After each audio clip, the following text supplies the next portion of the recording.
Girang pangajen anu kusim kuring dipihurna, rerencangan anu kusim kuring dipika deuleuh. Puji sinaran syukur mangga urang sami-sami sanggakeun kahadirat Gusti anu Maha Suci.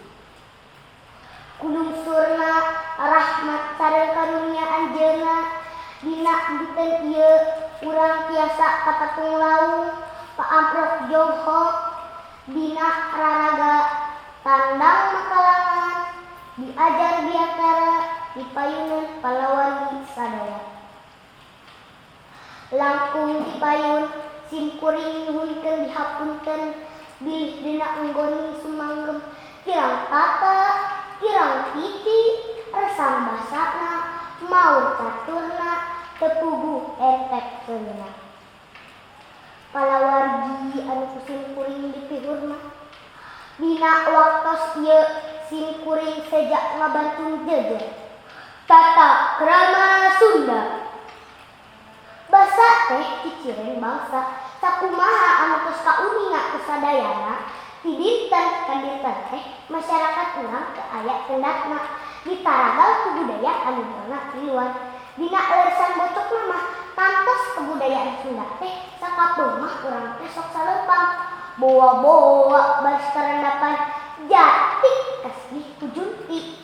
Tapi palias teuing kanggo ungkulan ieu kaayaan anu katidak pikamelangeunana teu aya sanes urang anu sugri nu kadeudeuh ka Sunda.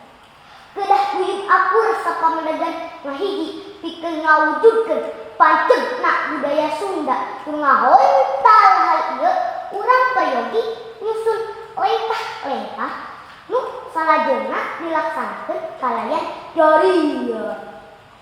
Palawargi anu kusim kuring dipihurna saupami urang tenan digunakeunna basa Sunda dina campur gaul sadi dinten utamina ku kaum urang kalih sareng rumaja sering ngalantarankeun urang ngaos prihatin. Hal ieu teh rupina aya patalina sareng sikep oge kabiasaan urang Sunda. Basa Sunda tos teu digantungkeun basa panganter di sakola-sakola. Kitu deui di lingkungan kulawarga urang Sunda tos seueur ngagunakeun basa Sunda.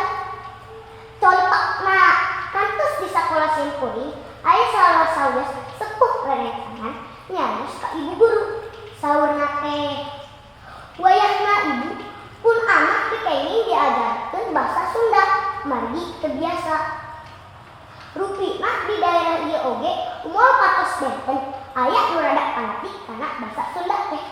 Sadanten ayeuna oge hirup di wewengkon urang Sunda. Nu kitu sigana disebat aneh tapi nyata leres teu palawargi sadayana.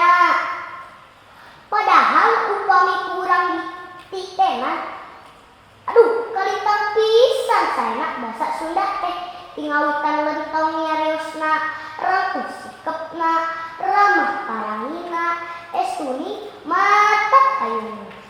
Makitu deui budayana salah sawios nu urang kauninga yen Bapak Gubernur Jawa Barat parantos ngaluarkeun paraturan ngeunaan rasukan adat Sunda. Oge dikiatan ku instruksi ti Bapak Bupati Sukabumi. Diap dinten Rebo guru miwasiswa dikedahkeun nganggo rasukan adat Sunda nyaeta kanggo pamajat nganggo pangsi dipasieuk ku iket atanapi bendo. Nya kitu deui ibu guru teu sisina nganggo rasukan kabaga.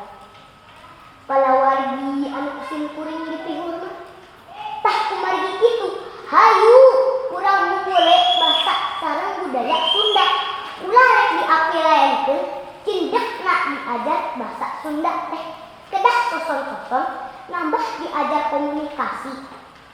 Kusabab itu diajar basa sareng sastra Sunda ditunjukkeun pikeun ngaruncatkeun cinta rasa reueus sareng nilai. Anu antupna biasa ngalakukeun komunikasi kalawan menggunakeun basa Sunda anu merenah. Lalakana teu bener nuturkeun pamakena. Palawargi anu kusim kuring dipihurna rupina nu sakitu anu kapihatur. Saninten bosaninten dicanda kaparatan. Hapunten abdi hapunten bilih aya kalekatan. Wabillahi taufiq wal hidayah. Wassalam.